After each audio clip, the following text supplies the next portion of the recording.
जेहेतु ये महाप्रभु श्री जगन्नाथ कथा अच्छी से कथा को लेकिन आम राजनीति करने को चाह नथिलु जदि चाही थांतु ताहले रत्नभंडार चाबी जो चाबीर कथा उठीथिला से चाबी कोठी अछि बोली आज से प्रश्नर उत्तर आमे बिजु जनता दल एवं विरोधी दल नेतांठू आज खोजु थांतु से बाबद रे आमे एपर्यंत मुह खोलिनु कारण महाप्रभु श्री जगन्नाथ कथा अच्छी तेणुकरी ए कथा को लेकिन विशेष करके बाहर तार चर्चा आलोचना न हो से आमे कहिना किंतु चाबी हजिबा कथा संपूर्ण सत्य एवं आज भी मु कहूची जे चाबी थिला तो तांको सरकार समय रे जेते बेले खोलिबा को चेष्टा करथिले काहे खोली पारले नै।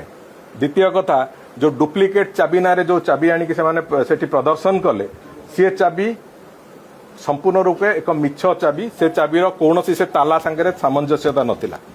तृतीय कथा हला जेहेतु कौनसी चाबी ट्रेजर रे मिलिला नहीं मजिस्ट्रेट को उपस्थिति रे आमे से ताला को काटिबा को बाध्य हेलु जो थे कि जितेबाला रत्नभंडार खोला हला आपण मानक समस्तंकर मने थिबो जे ताला को काटिबा को पड़िला तालार कौनसी चाबी नथिला चाबी मिलिला नहीं ट्रेजरी रे नॉर्मल सिचुएशन होची जे सेठी थरे भीतर रत्नभंडार रो चाबी थरे तार ताला पड़िबा परे ताकू जौमुद दिया जाए एवं ताकू मजिस्ट्रेट को उपस्थिति रे नहीं कि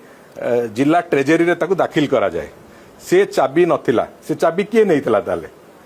जो कथा भारतीय जनता पार्टी नेतृत्व को आज सोशल मीडिया रे क्यारिकेचर करने को बिजु जनता दल साहस करुच्ची से दुस्साहस तांकर गोटे दिन आम छड़े दो मो कहवा कथा हला जे चाबी कुआडे जाइथिला तम सरकार समय खोलिल नहीं कौन पाई तम सरकार समय रे जो चाबी देखल से डुप्लिकेट चाबी बोली कही से चाबी से मिछ चाबी कौटू आसिला ये बहु प्रश्नर असमाहित उत्तर अच्छी जदि प्रश्न पचारू तांको नेता एवं से पूरा बिजु जनता दलर संपूर्ण अवयव समस्त पारालीसीस हो तेणुक से व्यवस्था भितर न जातु महाप्रभु श्री जगन्नाथ कथा तांको करुणारे आज रत्नभंडार गणति मणति भी सुरुखुर चली तेणुक ए बाबद में अधिका कहवा चाहूना कि या राजनीतिकरण करने भी भारतीय जनता पार्टी उद्देश्य ना चली प्रक्रिया चली भीतर रत्नभंडार गणति मणति चली एवं जो 1978 जो तालिका संगे तार तालमेल जो करिवार अच्छी से कथा भी प्रक्रिया चली तेणुक आम आशा करुचु आम महाप्रभु स्नान यात्रा पूर्व प्राय एक कथा को सारू।